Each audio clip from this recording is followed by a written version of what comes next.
السلام علیکم پیارے بچوں، آج ہم پڑھنے جا رہے ہیں گرامر میں، اردو کے گرامر میں سابقے اور لاحقے۔ تو پیارے بچوں، بعض لفظوں سے پہلے یا بعد میں کچھ حروف یا کلمات بڑھا دیے جاتے ہیں۔ اس طرح یہ ایک بالکل نیا لفظ بن جاتا ہے جس کے معنی دونوں اصل لفظوں سے بالکل الگ ہوتے ہیں۔ مثلاً جیسے یہاں سابقے، ان پڑھ، بے عمل، ہم رنگ۔ تو بچوں، نیا لفظ بنانے کے لیے جو حروف یا کلمہ کسی لفظ سے پہلے لگایا جاتا ہے اسے سابقہ کہتے ہیں۔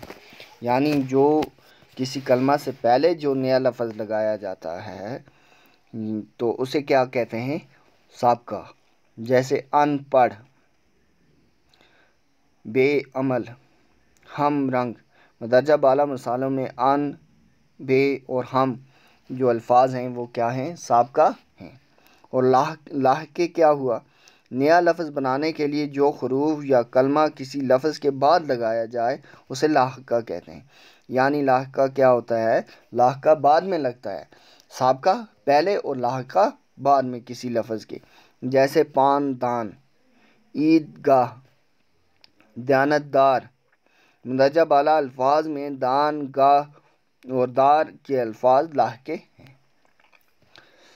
اب سابقے اور لاحقے بنائے گئے چند مشہور الفاظ، جیسے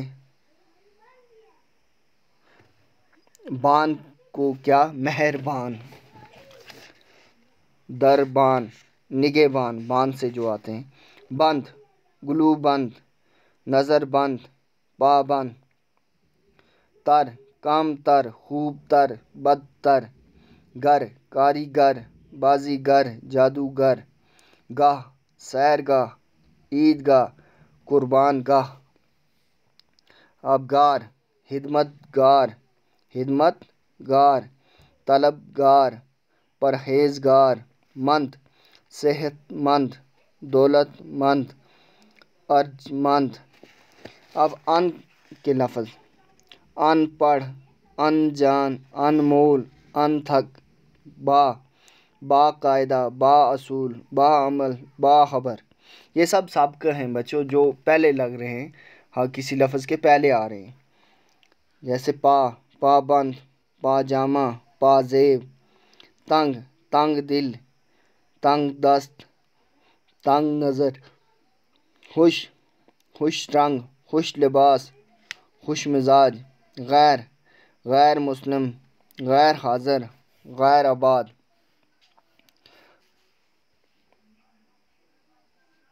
تو بچوں، آج ہم نے کیا پڑھا؟ سابقہ اور لاحقہ کے بارے میں ہم نے یہ پڑھا کہ سابقہ کے جو الفاظ ہیں وہ لفظ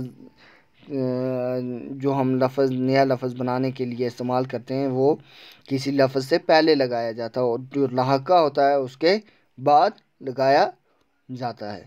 تو بچوں، آج کے لیے اتنا ہی۔ نیکسٹ ویڈیو میں ہم یہاں سے آگے پڑھیں گے، تب تک کے لیے اللہ حافظ۔